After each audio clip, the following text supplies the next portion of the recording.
From Tally to Cali, It's time to wake up. Wake up! Wake up! Warchant.com is your ultimate Seminole sports source. and this is Wake Up Warchant, presented by Zaxby's Now here's Warchant.com's Aslan Hajavandi. and Corey When Clark. I was walking in Memphis, I was walking Wake up! with my feet. What up, everybody? It is Wake Up Warchant presented by Zaxby's. I'm Aslan Hajavandi. He is Corey Clark. We work for Warchant.com, the ultimate Seminole sports source. If you don't believe us, go to Warchant.com right now. Look at all the information, every story from the Mike Norvell introductory press conference. It's there for you. It's on YouTube as well. We don't stop. Got videos up there and everything. Use the promo code SAVE50 FSU. That's SAVE50 FSU. 50% off an annual membership for our new subscribers. So get you some. Corey, how are you, friend? I'm good, buddy. How are you doing? Doing great, man. I'm glad you're here. Me too. Is that the end of the show? That's a wrap. Thanks, guys. See you Tuesday. But hopefully I didn't confuse you folks that there's two podcasts out there. One of them is just strictly straight up, like the whole 36-minute kit and caboodle press conference, and then Gene, Ira, and Corey's wrap-up, which is in video form on YouTube, but just the audio only in case, you were jonesing for something on a Sunday evening. Hopefully you found that to your liking. But here we are. It's Wake Up Warchant, presented by Zaxby's, our good friends at Zaxby's. I'm a little bit out of it right now, Corey, but I will be going to Zaxby's after we get done recording this podcast. Okay, good. Because I don't want to go grocery shopping, so I'd rather just get some free food. Fair. I think I'm going to do a salad. Good, man. I'm not gonna Good. do You the should Cobb. you should go for it. Do the Cobb. That's the best one. Not- But either way, any of them are good. Not doing the Cobb, though. Cobb's your thing. They might even do blackened. Keep it a little bit healthy. Because I stuffed my gullet at the Champions Club gala thing with Norvell. We were leaving, and they had this whole key lime pie looking thing, but it was actually cheesecake. It was key lime cheesecake. Was it good? Oh, yeah, it was good. Well, see, and I don't usually eat at those things because it's not really meant for us. Yeah. But I usually get a pregame meal at the basketball game. But it went over so long that I knew that wasn't going to be available. So I got a little shrimp and grits. Yeah. Hey, I'll do it. I don't care. I'm not above eating some shrimp and grits that Boosters left. No, man. Yeah, they were mean to us early on. They kicked us out of there, and then almost got accosted by somebody after the press conference because I was filming Norvell, and guy bumps in my camera. He's like, "Press conference is over," and I'm like, "Nah, okay." Come on, man. I'm just like, Yeah, okay. who are you, buddy? It's December. Who are you? It's December, and I can't be getting kicked out of my job, getting fired in the month of December. That'd be bad. All right, let's talk about it. Mike Norvell from Memphis wraps up a 12-1 campaign, as well as a American Athletic Conference championship. Seriously, good win over Cincinnati. That Two team, good wins. That's a good team. Yeah. Cincinnati's good. that team had every reason to probably lose that game. The way it started off, onside kick didn't go their way, and then they promptly fell into a 7-0 hole. They probably knew their coach was leaving. Their coach definitely knew he was leaving, but they stood tall. Won a game, fourth quarter rally. Very hyper-aggressive, I thought. Very hyper-aggressive. I don't know how much of that was the fact that he kind of knew he was on his way out and I can do crazy stuff. You only live once, man. You only get to coach Memphis for one more game. Yes. Well, do we know, though? Well, do we know? don't know. Do we know? Maybe two more games. Do we even know who they're playing in the Cotton Bowl? I we know do it's out there, but I don't know who they're playing. Who would it be? Notre Dame? Look it up. Who is it? Look it up. Aslan. Look it up. And I did a really bad job of Googling it. Penn State. Ooh. All right. So that means Wisconsin must have made it to the Rose Bowl. It's all drop, folks. But we've been in a cocoon. We went straight from the stadium right to the arena and then to the Midtown office. And Florida State, probably the biggest bowl matchup of the season. Florida State's going to El Paso to play in the Tony. Is it called the Tony the Tiger Sun Bowl? Yeah, it's no longer the Brute Sun Bowl, Tony the Tiger. But that's not even the name of the company. I know, but it's the iconic. I know it's Frosted Flakes. I guess you'd just rather call it Tony the Tiger than Frosted Flakes. But, so they're playing in El Paso. And Ira, it's a beautiful time. It's a beautiful place this time of year. I know you listen to this show, so good luck. I'm going to hold it down here in Tallahassee. Aslan, you might be in El Paso. I'm only going if I'm flying out and I'm staying in the media hotel. So those Stay are my in two Juarez. demands. Stay in Juarez. I bet they're See what check that- hot wire prices in Juarez. Ciudad de Juarez? Yeah, said they literally, if you haven't looked at a map, folks, and I did because I was looking at how long it would take to drive, and it would be 20 hours. It's like El Paso and Juarez are sister cities like Minneapolis and St. Paul, just on opposite sides of the border. So Tampa and St. Pete from Yeah. Florida Central. for the Florida folks. That'll be interesting. That'll be interesting for you guys. You got to let me know how it is out there. By the way, you don't mind the fact that I just changed it off the Pats game and put it on ESPN, right? I got to see what's going on with the bowl stuff. Sure, man. Sure, we're good. All right, so yeah, Mike Norvell's hired. Good press conference, good energy, I thought. You want to talk about that, or you want to talk about the actual hire? So let's talk about the hire before I talk about what he said. Yeah, sure. Ultimately, hard to believe that this was Florida State's plan A. I mean, they did, I think, a good job of presenting and framing it on Sunday as – I think what John Thrasher said was this was the only guy I offered the job to, Right. which is a very political way of saying, we probably offered the royal we offered the job to other people. Or what they gauge the interest of the other people. Okay. You know what I mean? And they would say, well, maybe, and they never went with a formal offer. So, I mean, that's semantics, though. At the end of the day, there were a few other people I'm sure that were a little higher on their list. Don't know how realistic any of those guys are, but when you look from the realistic poll and the people that have been hired already, and I know John Thrasher and my man David Coburn? Glenn Fuyama said that it did help Florida State that they got out there first. And I do think it did. I do think, and John Thrasher even said as much on Sunday, that last time they didn't do as much due diligence as they probably should have. They didn't talk to as many people as they probably should have. I don't know if he means they didn't talk to as many coaches as they should have, or people that knew Willie Taggart.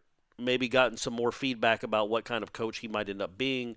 I think that's the kind of stuff that they did this time because they had it. They had a full month allotted to do what they did. And at the end of the day, if you had stepped back, I just think the well has been a little bit poisoned with good reason because of the last hire.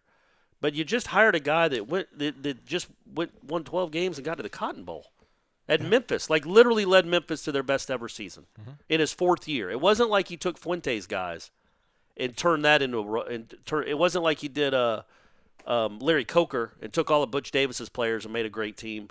These were his guys. These are his players, and they just went 12-1, and their one loss was by 2 points. Again, they didn't beat a lot of great competition.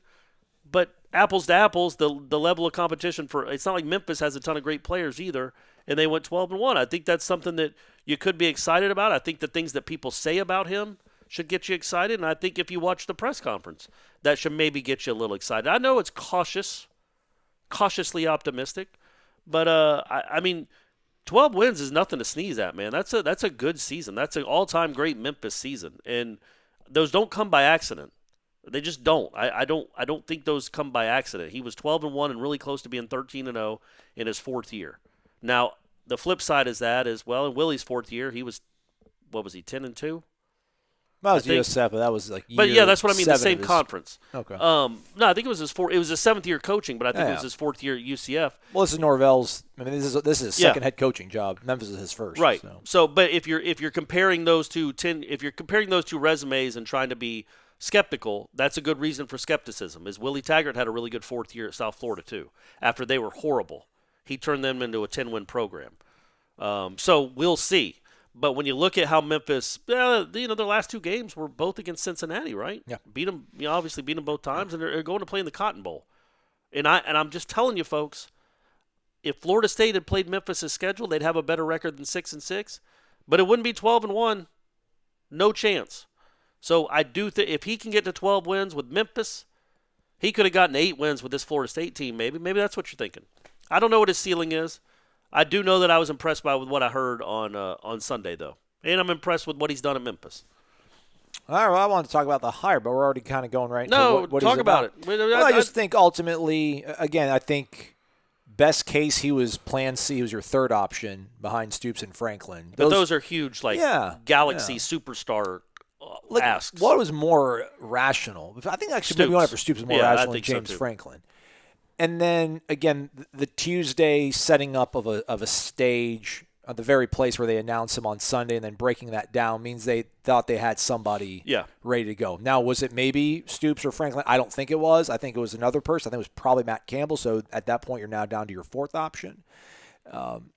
Again, this isn't me gauging projecting what he's going to be, but just ultimately how this search finally sort of concluded. It just kind of felt like musical chairs, and since USC didn't open up, and he stood pat. And the Cowboys haven't fired Jason Garrett, so Lincoln Riley stayed pat, and James Franklin got his contract rate. You got all that sort of stuff kind of lined up towards like, all right, well, they need a coach. This is the best guy available and practical, I guess, at this juncture, and went ahead and got sort of leaked out Saturday and then hammered out Sunday. And I think you look at Campbell, and we've talked about how NFL teams have been interested in him, and Oklahoma might be interested in him. And then you look at Rule, who did a remarkable job at Baylor. Man. But again, I saw a bunch of stuff on Twitter about he's an NFL candidate. Like what he did at Baylor makes him an NFL candidate.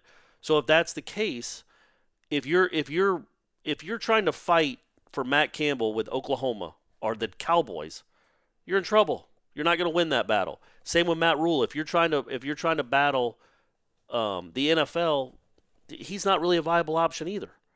So of the viable options, it wasn't a great pool to choose from. I think Matt Campbell might have been viable, except that he might have something in store that he thinks is better than Florida State. Same with Rule. So the guys that are viable, if your fallback plan, I'm not saying he is a fallback, but if your fallback is 12-1 and just went to the Cotton Bowl and has a winning percentage of 750 or whatever it is in his 4 years of Memphis, and has a history of coaching in the Power 5 as an OC, man, I think that's a good. I don't know how much better you can do. I just think the well is a little bit poisoned right now among fan bases, like I said, because the last guy came from the exact same conference. I know he had a year at Oregon in between, but Willie Taggart was hired because of what he did at South Florida. And now you're hiring a guy from the same conference that was beating up on the same teams. So what does that say about his future at Florida State? Because obviously the AAC is different than the ACC. We've seen that. I want to try to pull up kind of maybe who's won the group of five sort of nod. Recently. PJ Fleck's one of those guys that's done it, won 12 games. I think June Jones had won it when they played Georgia in the Sugar Bowl that one year. Yeah. Hawaii. Boise's obviously been that team a few times. Who else? Who are some of the other teams that have snuck in there? Houston. TCU before they were in the Big 12 might have snuck into a big bowl one time. Yeah. For me, and this is something we're going to be talking about for, forever, it just ultimately comes down to what I think it ultimately boils down to is how much patience is this fan base and the administration. And remember, administration, I don't even think is that big of a deal because they're not going to be here. It doesn't feel, is David Coburn going to be here in 2 years? Right. Doesn't seem that way. John Thrasher, same thing. So it really comes down to you folks, the stockholders, the people who pay the bills. How patient will they be? Because I don't think there's a lot of translation in beating, UCF as it would be to beat Florida, although he's never beat UCF. I don't know what defeating. Well, he beat them this year, right? No, they didn't play. Oh, really? Yeah. No. How big is the AAC? They're big. All right. I don't think there's any. Carryover between beating Cincinnati and beating Clemson, and Tom Herman, Scott Frost, Willie Taggart, Matt Rule. Only one of those guys has really panned out from that conference. Right. And this is you're copying the blueprint to a certain degree. But it comes down to, will this fan base be patient enough with this guy? Because the roster, who knows what this roster is going to look like. And I think he's inherited a significantly worse roster than what Willie had. Absolutely. And for all the foibles of Jimbo Fisher mailing it in, he mailed it in for 5 months, 6 months maybe. This has been a year and a half, 2 years of Willie Taggart habits that have kind of ingrained, or the culture has developed. I do think, though, that there are some issues on this roster for sure. And I'm not talking about the entitlement, although that might still be somewhere in there. It's just, you're losing at least your two best players. Maybe Terry, Nasruddin, I assume, will come back because he got hurt, but who knows how healthy he'll be or what even the extent of that injury is. And moving forward, man, he doesn't have a Cam Akers on his roster. He doesn't have a Marvin Wilson on his roster. He doesn't have a Brian Burns on his roster. That roster was still loaded up pretty good. Mm-hmm. Not great, but pretty good. Better than 5 and 7. Absolutely. And this one was better than 6 and 6. But I'm just telling you, I got a sense from this guy. Listening to him talk, I don't know how, as a Florida State fan, you can roll your eyes and say it's all coach speak. They all win the press conference, and I don't care if you win a press conference, you need to win games. But listening to him made me a little bit more of a believer than I was 24 hours ago. Probably shouldn't. It'd be weird if it was opposite. Like, God, what a dud. That was boring. This guy has no idea what he's talking about. But it just did make me more of a believer than I was 24 or 48 hours ago. I think we would have the same thoughts if Matt Rule would have been up there speaking. I think Matt Campbell would have struck the same notes. I think, well, they're different, though, I think, in my opinion, because I think we would believe in them more already. Okay. You know what I mean? They wouldn't have to win us over because they're coming from where they came from. I don't know if going 7-5 at Iowa State is how much better that is than 12-1 at Memphis. I mean, I don't know. And I think what I like about what he's done at Memphis that Willie didn't do, but it was consistent winning. 10 wins, 8 wins, 8 wins, 12 wins. And one of those 8-win seasons, which was last season. Yeah, and then they moved to 12 wins. But also the year before, when Central Florida was our undisputed national champion. Why did you do the air quotes, man? Sorry, our undisputed national champion. Everybody knew it. You were at the parade. I remember you were wearing the Mickey outfit.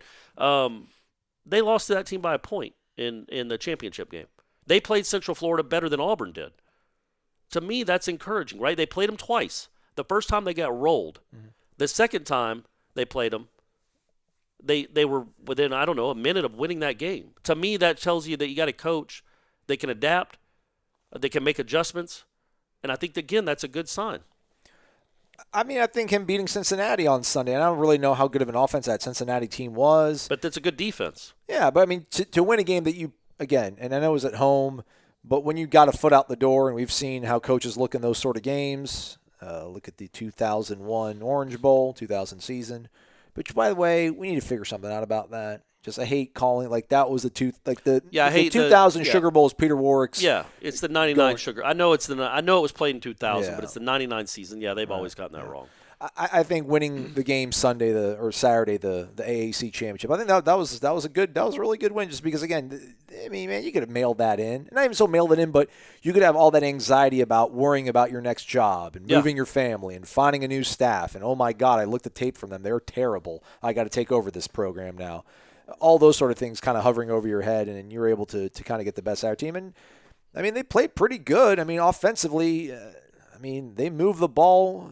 They looked effective moving the ball. I mean, I'm trying to find a way to describe it because it wasn't like it didn't blow you away, but it was like, man, this was a competently run offense. Yeah. I mean, there was a couple, Cincinnati gave them the game. Cincinnati dropped so many passes, had so many turnovers they could have gained and they didn't, but hey, maybe a little bit of good luck wouldn't hurt Florida State this time around.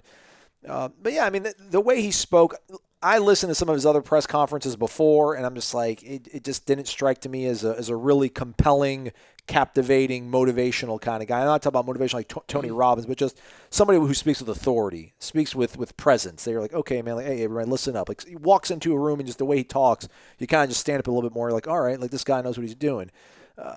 Very clear, concise message, I think. There's a lot of, kind of buzzy sentences, one-liners that he used, but I liked them. There's things that I found kind of value, and I liked how he talked about, I think he said, the way you do some things, the way you're going to do everything, or something along the lines of that, which, I think there was so many different sort of ways that Willie handled the team. There was a lot of give and take, I think. Like, hey, I'll let you guys do this, but then I want to do this. And then there's a lot of sort of gray minutia that he didn't really kind of care about. But it sounds like with Norvell, there is a clear, concise message he wants to set to the team, a culture he wants to set up, a standard he wants to create, and you have to kind of follow that to get to where this program wants to get back to. So that to me was encouraging. And then I like the way he kind of also talked about we're going to be a new school program, but we're going to have old school values. Right.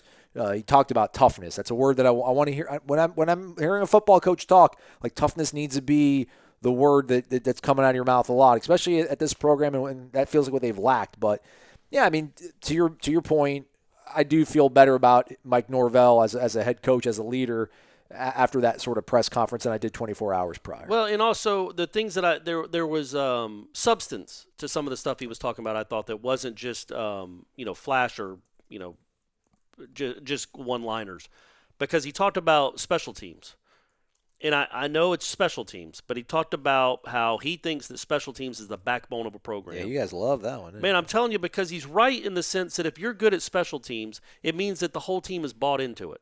They're invested in it, and it matters to them. Because nobody goes to Florida State to be a gunner or to be a up back on a kick return. Nobody wants to do that. But the fact that he said his priority, and he said it day one at Memphis, was he wants to be very good at special teams. He said something, I don't know if it's true, I'm not doubting him, but that they hadn't returned a kick for a touchdown in 20 years or 15 years or something in Memphis. And he told his kid, or he told them at the press conference, I promise you we're going to take a kick to the house in our first year here in Memphis because it matters to me. In the last 4 years, they've had 11 kick returns for touchdowns. Florida State has had, I don't know, one, maybe. Any since Kermit, really? It's got to have been one, right? Kickoff returns, no, but even like punt Chad, returns. I feel like Chad. Well, DJ against Miami. No, there you go. So there you go. But it matters to him, man. And again, I think when you look at the substance of this hire, that one of the really good signs, if you're a Florida State fan, for me, is that Memphis was very good at. I think they were number 1 in the country last year in special teams, according to S&P or ESPN's metrics or whatever. So Penn State went and hired their guy, Memphis' special teams guy. Yeah. Hired him away because they got more money, big bad Penn State. So now Penn State is number 1 in the country in special teams this year with that guy. Memphis is number 2. So they lost that guy. He wasn't propping up Mike Norvell. The values or the culture or the structure of his special teams practices and meetings still carried over to the point that even when they lost that guy, they're number 2 or number 3 in the country in special teams. So it's not like he's propped up by these assistants. It's something he believes in. And it does matter because it does mean that those kids are buying in if you're good at special teams. And we've known it's been 3 or 4 years now, maybe 5 or 6, where Florida State special teams has been average at best and an absolute train wreck at worst. 2 years ago, it was a train wreck. Mm-hmm. And it wasn't much better this year. But, man, it matters to him. And I think that when you kind of want to judge you can't judge a whole program by how they do on special teams, obviously. But when you're judging about structure, organization, what matters, I think that's a really good sign that they were still as good at special teams. And when the I don't know what you want to call them, a phenom, whoever their coach was that left, and I don't even know who it was, who Penn State's special teams coordinator is, but Memphis still stayed very good even without him, is a really good sign. And another good sign, because I'm going to keep talking. I am paying attention. I know. Joe Lorig. He said that Joe Lorig. Okay. He said that he's had to hire 26 coaches. That was the number he threw out there. I assume he means at Memphis. Maybe he meant even as the OC at Arizona State, he was making some hires. I wouldn't think, but he said he's had to hire 26 coaches. And if that's been in Memphis in 4 years, that is an impossible turnover. I mean, that's a lot of coaches coming in and out, getting better jobs, or maybe you didn't like them, so you fired them. Whatever the case may be, that's a ton of turnover. And he went 10-8-8-12 in his wins, even with all that turnover, meaning much like Saban, and I'm going to go ahead and say he's the next Nick Saban. Alabama turns it over every year, and they're still really good. Why? Because of the guy at the top. Why was Memphis still really good this year, even after all the turnover? The guy at the top, right? Wouldn't that tell you that? Isn't that a good sign? Yeah. That you lose all those guys, and you still have your best year in your last year? That, to me, is a good sign. Well, let's talk about some other signs. Good ones. I'll see if I can find some bad ones. Give me a minute. I'll try. Good. Brad Bax, Wake Up Warchant, presented by Zaxby's. Second half of the show is brought to you by Birch Orthodontics. For nearly 20 years, Birch Orthodontics has been providing world-class orthodontic care right here in Tallahassee, and they've been doing it with the kind of down-home customer service that keeps all of their clients smiling. Whether you or your loved one needs braces or Invisalign treatments, Dr. Heather Birch and her staff are trained in all of the latest techniques. And the best part is, they'll include you in every step of the decision-making process. They'll work with you to craft the perfect treatment plan and payment options to suit your needs. So if you're looking for family-friendly orthodontic care in a comfortable, stress-free environment, Birch Orthodontics isn't just your best choice, it's your only choice. Visit www.birchorthodontics.com. That's BURCH orthodontics.com for more information and to set up your free consultation today. Or you can call the office directly at 850-877-1692. 850-877-1692. Welcome back. It's Wake Up Warchant. Presented by Zaxby's. Maslon, he is Corey. Again, that promo code. I lost it already. Oh. What was it? Save 50 FSU. That's what it is. Save 50 FSU. Not save FSU. No. Which is really weird. I mean, why not just do 50 FSU or whatever? Save 50 FSU, 50% off an annual membership for first-time or new subscribers. I shouldn't say first-time because I think it's new subscribers. So if you probably have like a different email address and a different credit card, you probably would, Right. You can probably figure out a way around it. One more thing, though, I was going to ask you about was I talk about my tree, by the way. It's nice, man. It's nice. Right? You don't have any personalized ornaments. It's just they're all orbs and gold orbs. Garnet and gold. Oh, you got one? You don't have any like with a picture of you and your mom or something, though? No. Like on a home, like the Christmas tree at my mom's house. She's got some really old ornaments from back when we were kids. All right. Yeah, it's nice, man. I like it. So when he was talking about the meeting he had with the Memphis players, by the way, he also said he wasn't sure if he was coaching the Cotton Bowl, which if I could give him any advice other than sit with me for 2 hours and let me give you the history of Florida State football, I would say, man, don't go coach the Cotton Bowl. Just don't do it. I mean, it's cool that you want to. It does show loyalty, which is great. Scott Frost did it. Yeah. I don't want him to do that. Number one, you're not playing for an undefeated national championship season like Scott Frost was. That made sense. That's true. But obviously, you got some stuff you got to work on here in Tallahassee, man. And you don't want to be distracted putting together a game plan to play. Who'd you say they were playing? Penn State. The mighty James Franklin. I don't think you want your toe in the water, man. You've got to jump all in with this thing and get it fixed and figure out what needs to be done. I don't know that you need to be in Memphis for 2 weeks trying to figure out how to beat Penn State for a program that you're not a part of anymore. Although, hey, man, El Paso and Dallas aren't that far away. Maybe yeah, that's true. Well, is it? I don't know. It's probably still 400 miles. Well, a private jet will probably take fine. it.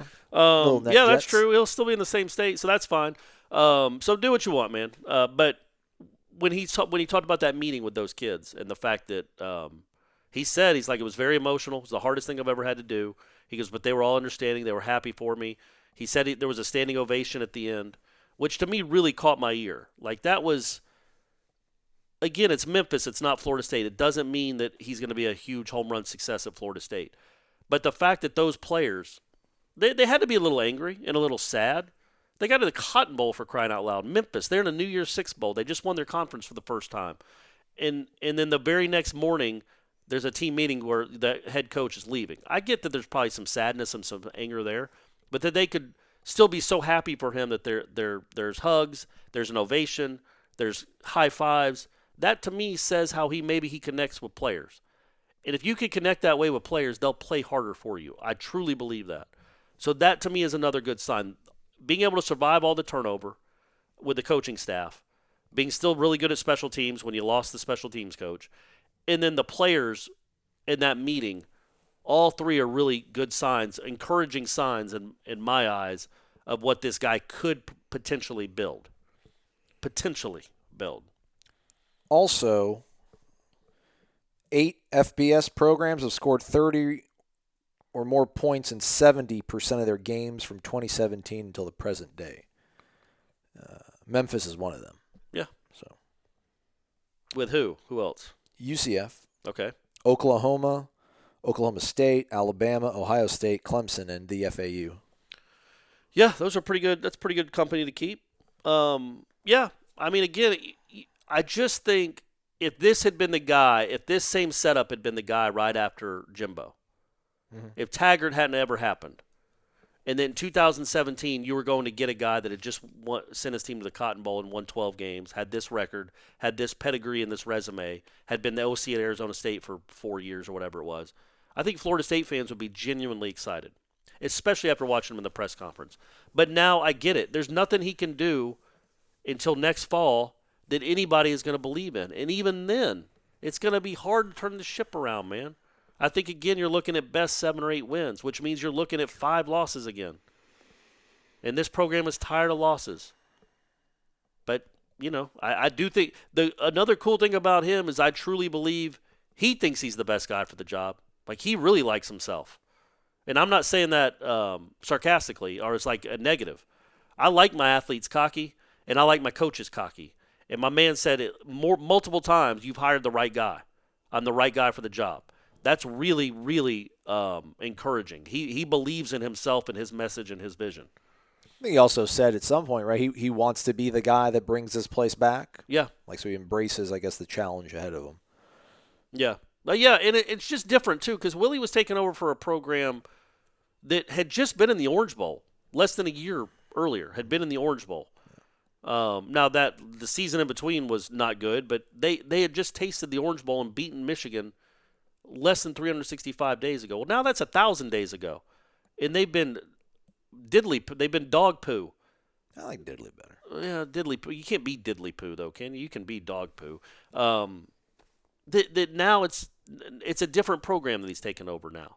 It's a program that's had 3 bad years in a row. So, yeah, it is time to get it back. And I liked all that stuff that he was saying about it belongs in the – college football needs Florida State. It needs Florida State to be good. Now you just got to get a defensive coordinator that knows what the flip he's doing and get some players in here, man. Go use that – because, man, he sold me, and I'm a grizzled, cynical, bald 44-year-old. He sold me on his vision in 40 minutes.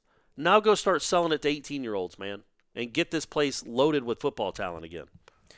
That's a little bit of my concern. I do wonder how he gave everybody red meat on Sunday, right? If you're a Florida State fan and you're downtrodden and you're really sad about how things have transpired. I mean, he's talked you up. He's told you about how beautiful you used to be and how you're going to be beautiful again, and how you make his life complete. And I mean, he threw all the red meat out there, so everybody's all on board, full steam ahead. And again, I mean, what he said, I think there was substance in what he said, and it's encouraging to me. I'm more encouraged than I was 72 hours ago, a week and a half ago or whatever. Ultimately, still have my doubts because of the background. I mean, and for the points that you would make about, listen, there's been a consistent trend of him winning at a high level, maintaining this despite losing all these coaches, the little things, special teams. But again, it's too similar, kind of a blueprint to what other coaches have been that have had high expectations and really haven't lived up to them yet. I mean, as I'm pulling things up here real quick, he's 6-5 now against the top 25.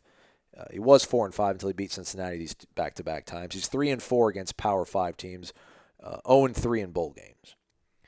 And I mean, those are the kind of things that Going to bowls, though.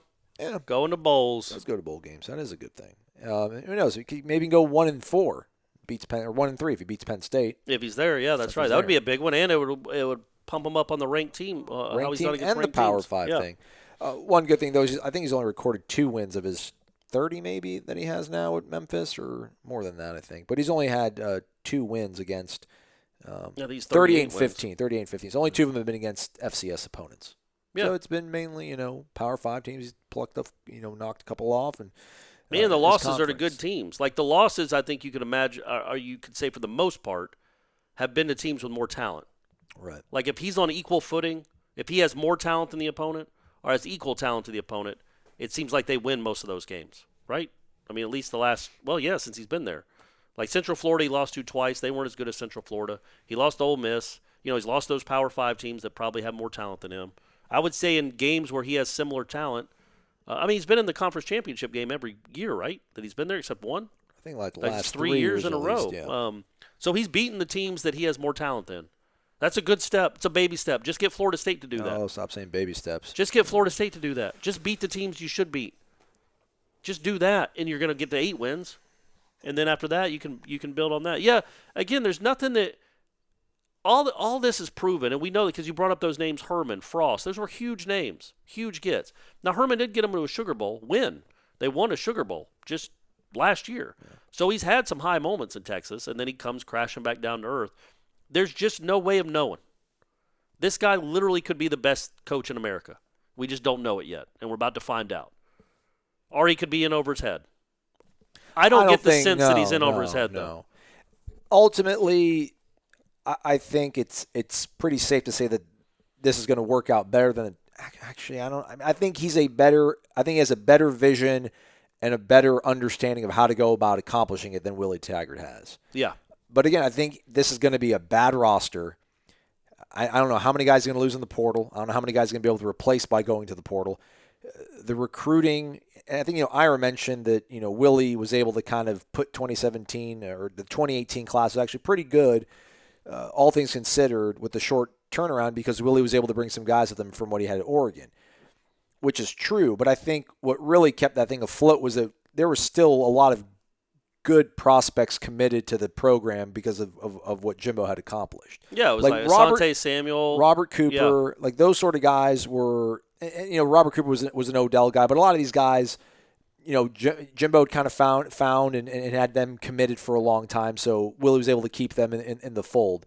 Like there isn't that right now. Right. There isn't a lot of blue chip talent that's been committed. That's there to maintain. So he's got to go find these guys. So I mean, Willie's 2018 class really. I mean, it's only been 2 seasons, but has not fleshed out to be anything special. 2019 class. No quarterbacks either, by the way. Yeah, 2019 class, maybe some contributors, but no solid all-conference sort of prospects on the early horizon. And then he's going to have to try to piece together what he has now. So that makes me feel a little bit apprehensive for what he has ahead of him. And then again, it's just what this program is, and he knows about it and talks about the national. It's a what do you call it? Brand name or the caliber? Iconic brand. Iconic brand. He kept talking about. Man, iconic brand ain't going to be cool with 6-6 again. It just won't. So I do wonder how that's going to affect his ability to stay here, put together what he needs to. Because maybe, what he's done at Memphis, maybe he really can put together a high-quality program that's going to be able to compete with Clemson and maybe win an Atlantic Division title. But he's going to need time, and I don't know how much time you get at a place like this any longer. Well, he'll get longer than the guy that he's succeeding. He'll get more than 21 games. I'm really interested. I think he's going to I think he knows what he's doing. I think he knows X's and O's offensively very well. I agree. I mean, Todd Graham is an offensive guy, and he had this guy as his OC for 4 years. So he really knows what he's doing offensively. At 2 different stops. You got to make a good hire defensively. You got to figure out the offensive line somehow. But I'm really interested in the recruiting aspect of it because I think it's going to be different. I think this is a shot. I know it sounds like a shot. It is a shot. Willie was so much more flash over substance when it came to recruiting. That's why his first class was his best class before anybody saw what kind of coach he was. Then when he actually had to go coach and recruits, players, high school coaches were like, wait, what is this? You want my kid to come play for that? It's easier when you're selling something than when you're having to sell and show. It's show and tell, not just telling. This guy, I think, has a chance to be obviously a better recruiter if he turns around on the field first. You were so high on Willie Taggart as a recruiter. No, but he wasn't. I thought I didn't know it was going to look that bad on the field. Yeah. Nobody could. I mean, he won 10 games in South Florida. There's no way I thought it's it was South Florida, though. But he went from 0 to 10. That's why I thought, man, okay, he knows what he's doing. He turned Western Kentucky into a legitimate program. I was like, okay, this guy knows what he's doing. Yeah. It just didn't work out here. It just didn't. What was on the field was so bad that even his recruiting prowess couldn't make up for it. I think this place recruits itself if you start winning football games. So turn it around on the field first. I know they already had a kid that decommitted and then just committed to Louisville on Sunday night. The IMG kid, I remember the defensive end, committed to Louisville. Oh, Josh Griffiths? Yeah, so he's gone. You're going to lose more guys. The recruiting class is not going to be good. I think he can sell. I think his energy, his passion, his personality should work well on the recruiting trail. But I think there's got to be obviously more substance to what we've seen the last couple of years. If he can put some substance on the field, then I think that's where you could really take off and again get back to those classes where you're top 3, top 5. I do think that. That's where I think I disagree with you on it. But he has to win first, right? I think that the problem is that he doesn't have any flash to get a head start. Like Willie had the Well, what if he hires charisma. Dion as his DC? Now we're talking. Dion is his DC. I mean, Peter Warwick is his wide receivers coach. Yeah. I mean, you got a chance then. Yeah. But no, I think that's the problem here with him too, is that Willie had charisma and sort of charm to sell off the bat to get a good recruiting class and to maybe try to create some good momentum going into the season, which ultimately didn't happen. I don't think Mike Norvell has the kind of charisma that Willie. But you saw him today, didn't he? He had more charisma than Willie ever had in one of those settings. Like, I never wanted to clap after Willie was done talking. No. I really wanted to clap when that guy was done talking. I just thought he was much more. Again, I think he speaks to us. Well, I think he speaks to 30 to 50-year-old dudes who love Florida State. I don't know how he doesn't have any Southern. And again, we've mentioned this. I think it's a really overblown thing. Like, he doesn't have Southern roots. But I don't know how he's going to play off the bat without having, talking about what he did at Memphis when he's walking into a high school in Orlando or Miami, when just 2 days ago Kirby Smart and Nick Saban walked in there. That's going to be hard for him. Yeah, he's going to struggle against those guys for sure. Is he going to struggle against Manny Diaz and Dan Mullen? I think so too. And people keep dismissing Dan Mullen. Listen, I don't like Dan Mullen either, but guys, come on, man. No, what he They're does doing good stuff because of what there. he does on the field, right? But if you're talking about trying to impress somebody by coming into a room, Dan Mullen's never going to impress you just talking to him. This guy,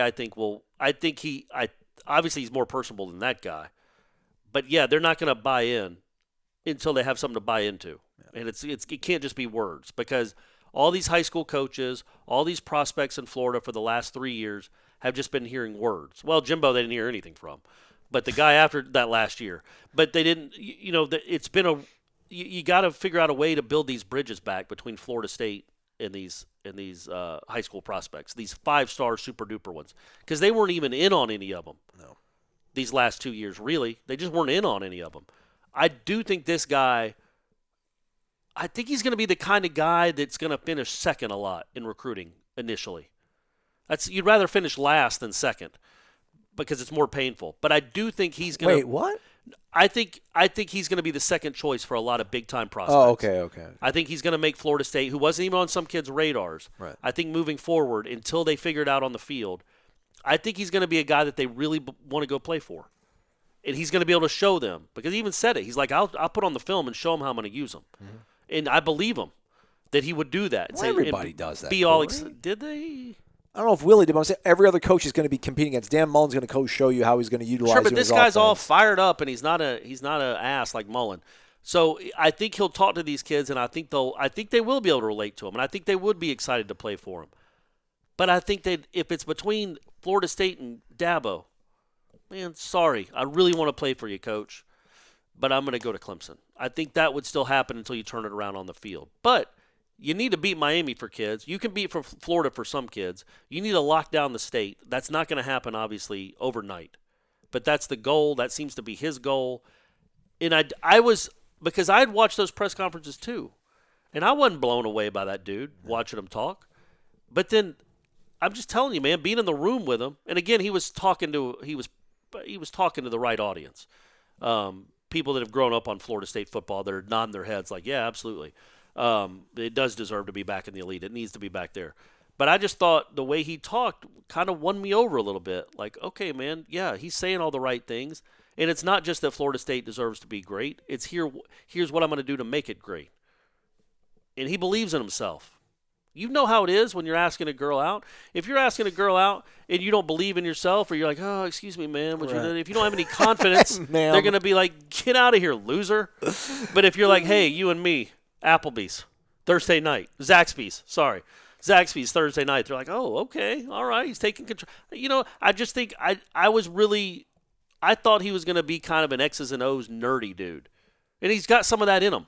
Mm-hmm. But he also had a big personality. He owned the room. He owned the moment. And to me, that was encouraging. No, he definitely has a vision.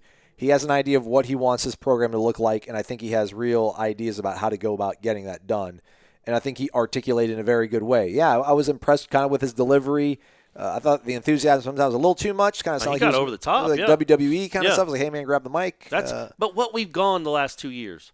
Like, Willie, I think, is charismatic off the field maybe when he's in a hole. He's subtle. He's got But, man, in the press conference, it was so monotone. And then on the sidelines, you never saw any fire out of him. Right. Except the one time he got mad at Snyder for not having enough guys on the kick return team.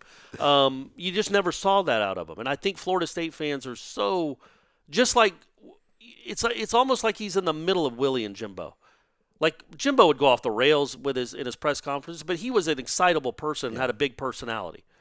Willie's personality was not big, at least in my opinion it wasn't. I think this guy is right in the middle where he speaks in coherent, logical sentences like Willie Taggart did, but he also has the excitement of Jimbo Fisher without all the starts and stops and know what I'm saying, and dog hunting and beauty dog, show dog, and just the weird ellipses where one thought didn't lead to another one.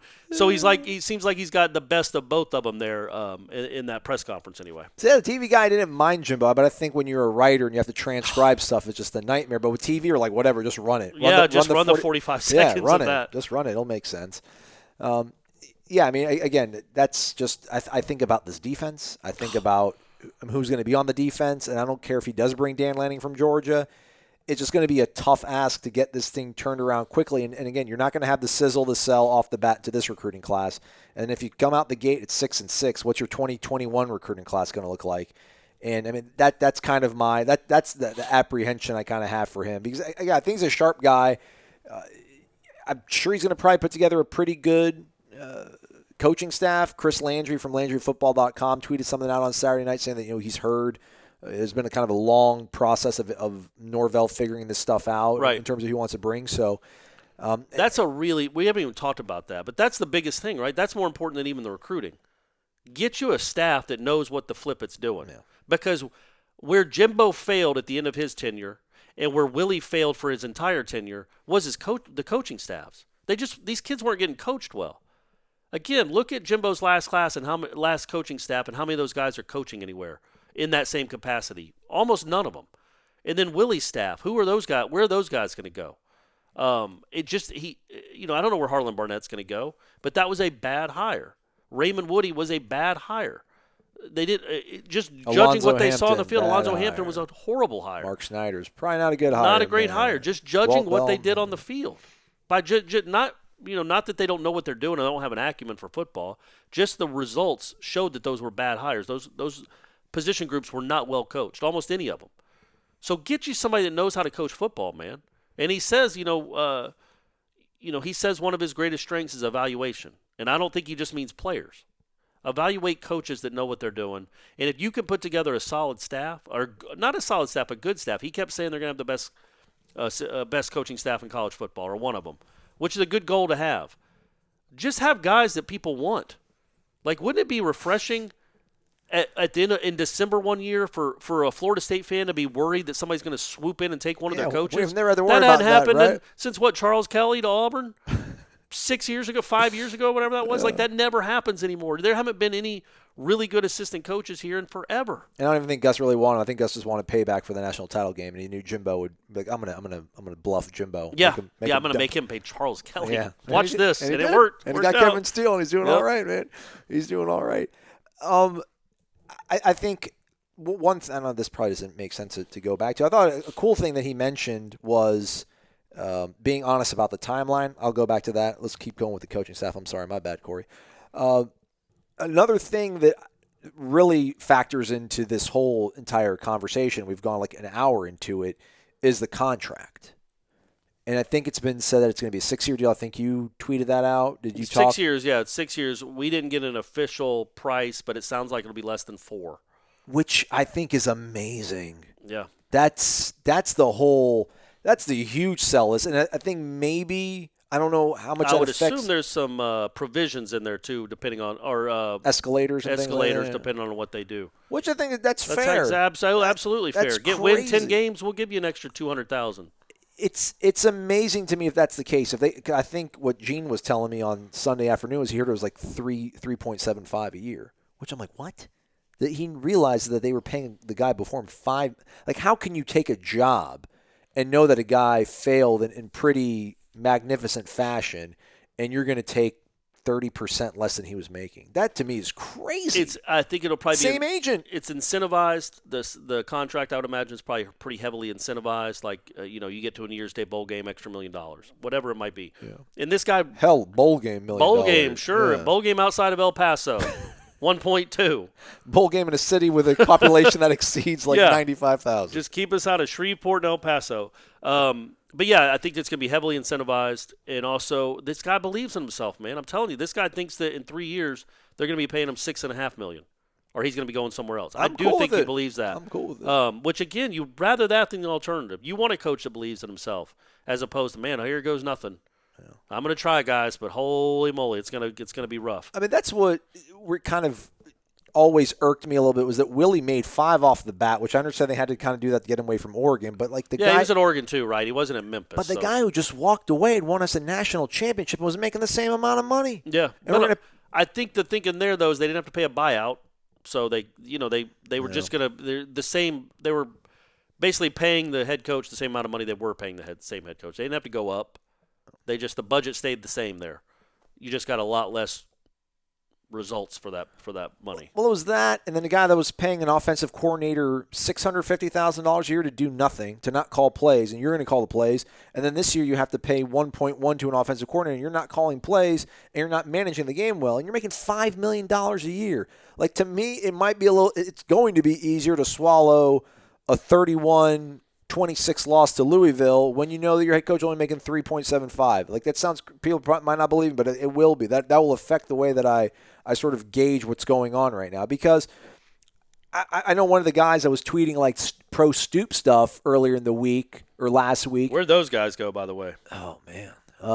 Was saying that it's like he was like, deal's done. Here are some of the holdups. Or it was salaries. I heard it's going to be near $10 million a year, and he wanted facility guarantees in the neighborhood of $200 to $250 million. And I tweeted, I'm like, man, if we're going to pay him that much money,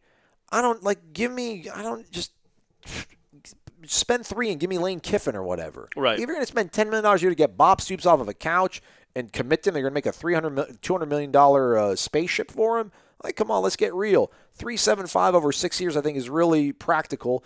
And I would imagine this also allows Florida State to remain really competitive when it comes to assistant coaches' salaries. Absolutely, and they always have been. Yeah. That was one of the things that I just don't understand why sometimes the national media would run with a narrative that was obviously coming out of somebody's side.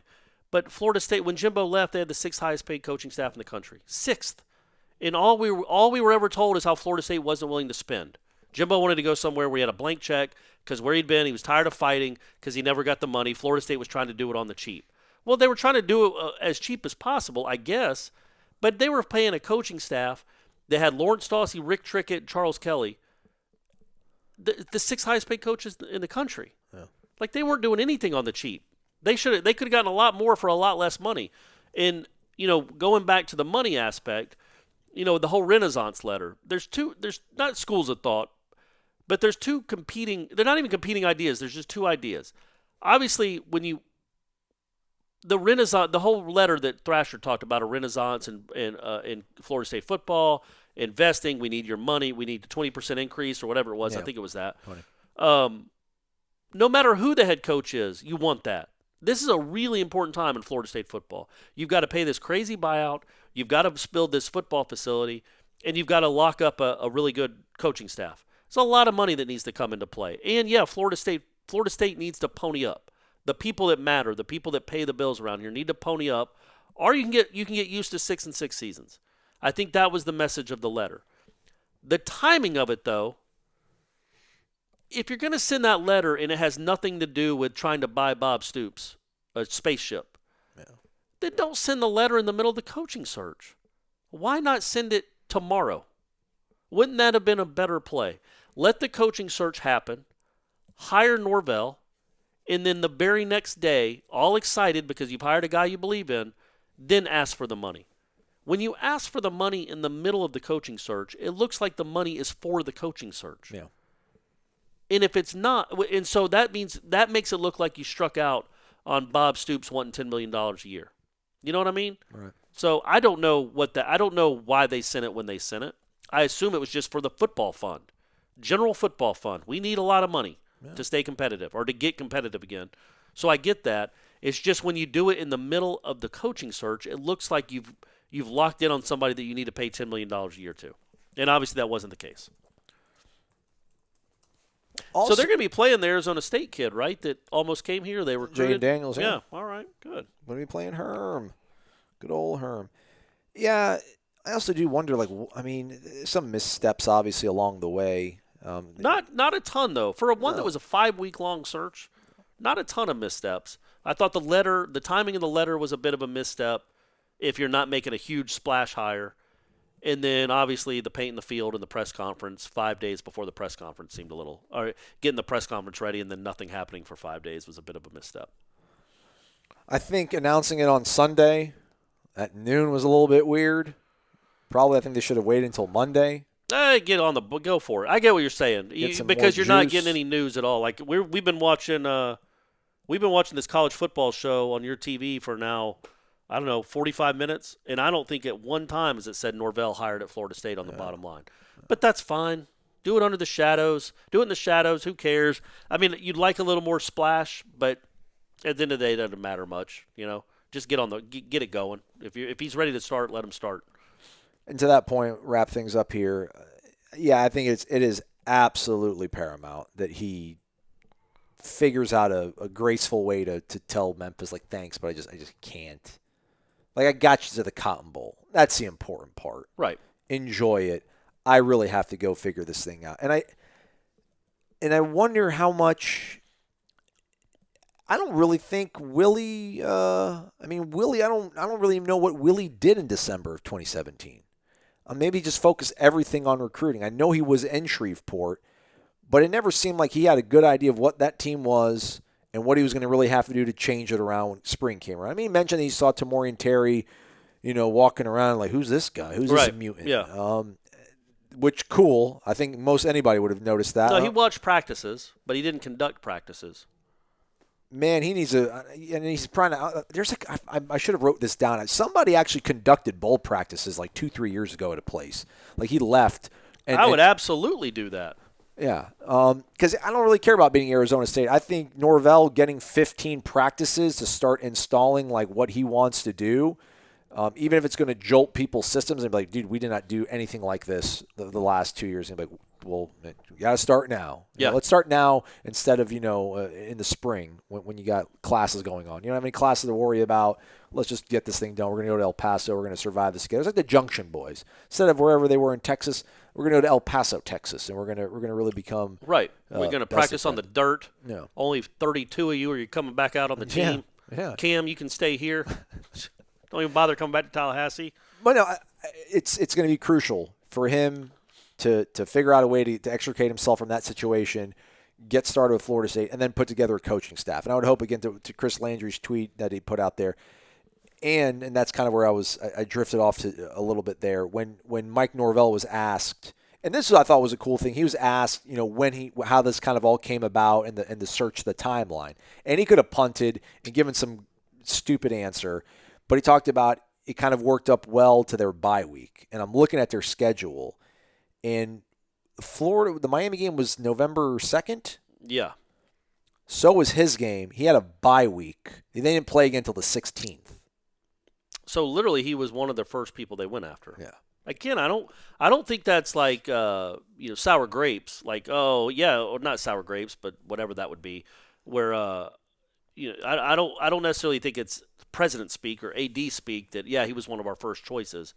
I really do think that the search firm, they knew right away this guy's a really big deal. Let's talk to this guy. Yeah. He's a young up and comer guy, and he's a guy that could potentially be very interested. Yeah. Well, they mentioned that they did talk to him. They talked to other guys, and they kept coming back to that guy from Memphis. So he must have been one of the first guys they talked to. Yeah. Maybe the first guy. Yeah. I don't know. One of them for sure. But to that point, I would hope that gave him enough lead time to where if I'm going to do this, these are the guys I want. Bring. I'm going to go ahead and text them, reach out somehow, and see if they're interested. And again, and that's a luxury that Willie did not have. Absolutely. Fair. So, he didn't know he was leaving for – nobody in 2017 – I mean, we all kind of knew that there was some writing on the wall. But even Mike Bianchi in Orlando wrote a week before Jimbo left, people are crazy for thinking Jimbo's going to leave for Texas A&M. That's never going to happen.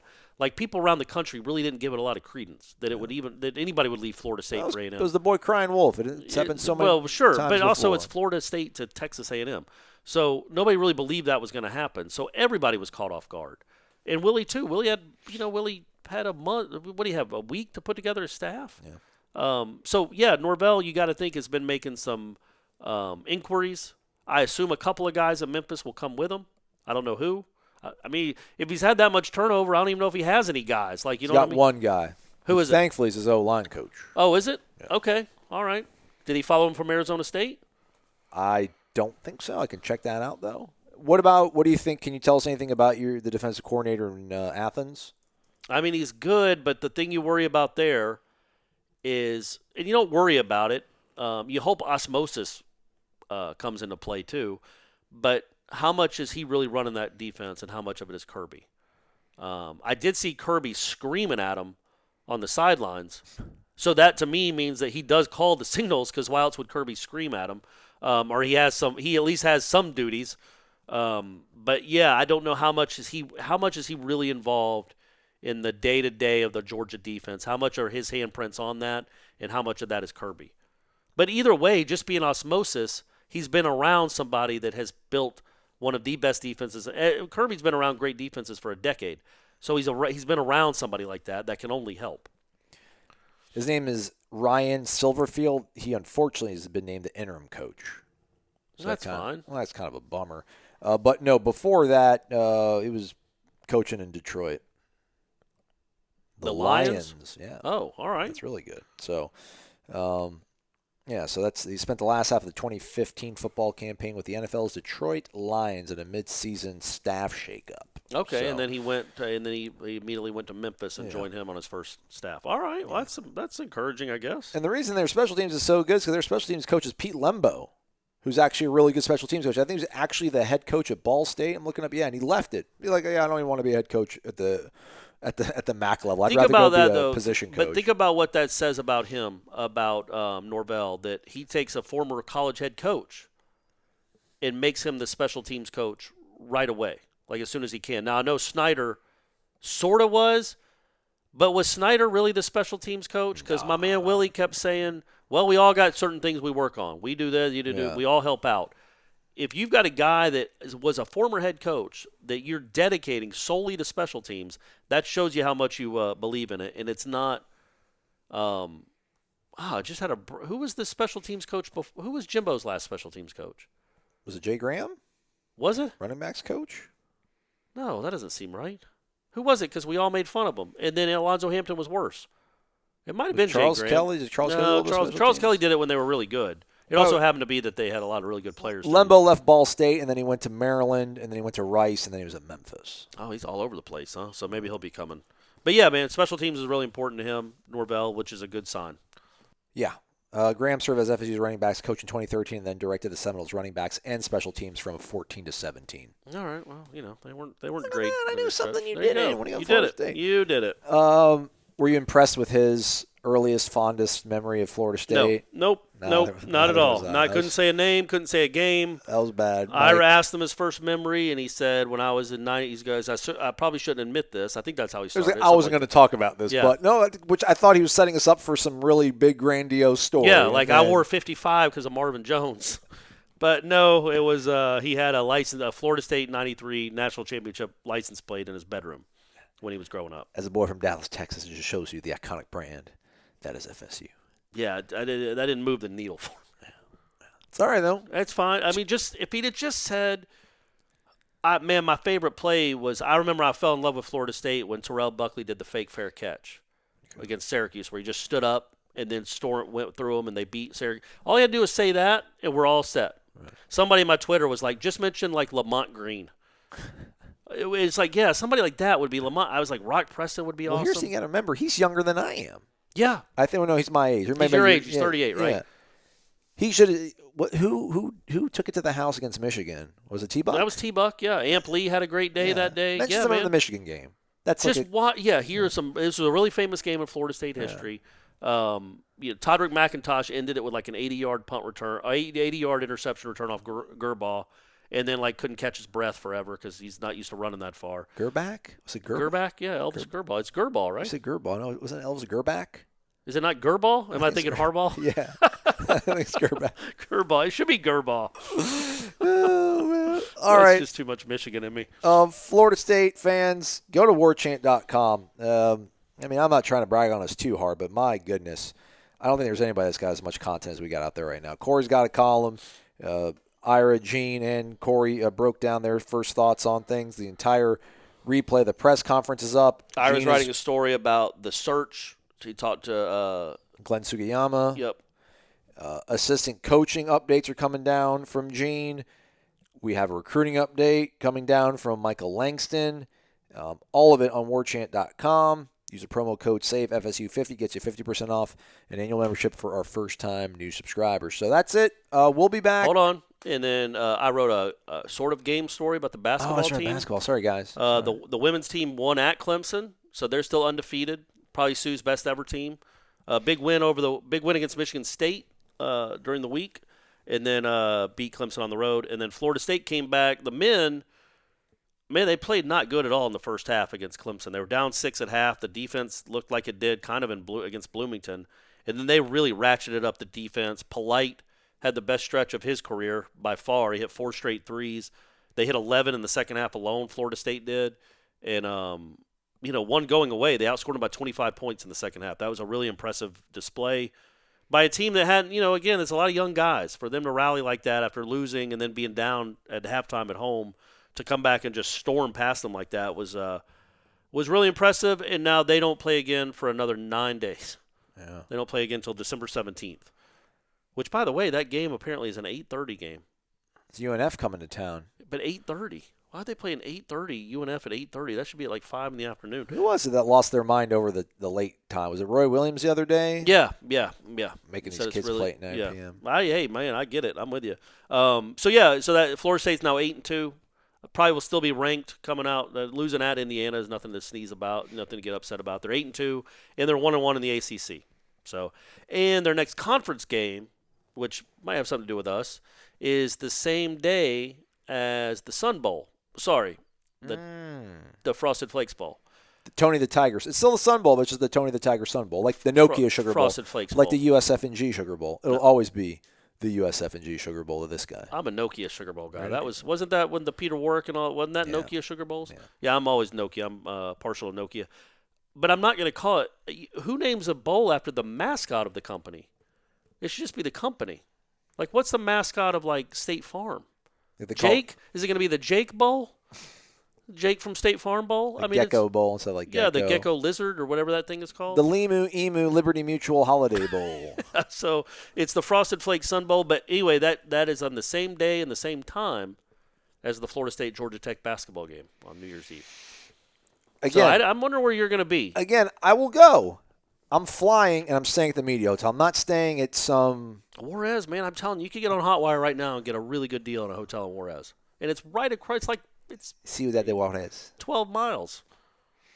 Just saying. Is it 12 miles? I feel like it's got to be. The way you pulled up on the map, I feel like it was even closer than Tampa to St. Pete. Yeah, it was like right there. Yeah. So I'm just saying, you and Ira will have a really good time. It's actually, I've read on Twitter, and I've also heard from people that have been to it, that it actually is an awesome bowl once you're out there. They treat you really well, feed you well. It's a cool city. It's a really pretty setting, too, the bowl. There's mountains in the background and stuff. Yeah, it looks like it's like the Rose Bowl kind of, almost. Yeah, it's the Rose Bowl of El Paso. So get out there and have fun, Aslan. He's Corey. I'm Aslan. Have a great one, everybody. If you want an adventure, you could climb a mountain or ride dune buggies through the desert. Or you could just head to your neighborhood Zaxby's. Introducing the Smokehouse Cheddar Barbecue and Southwest Chipotle Filet Sandwich Meals. They're brand new, and they'll take your taste buds to wild and exciting new places. Both feature our famous hand-breaded chicken, and they're both available for a limited time. Only at your neighborhood Zaxby's. And don't miss Jumanji: The Next Level, only in theaters.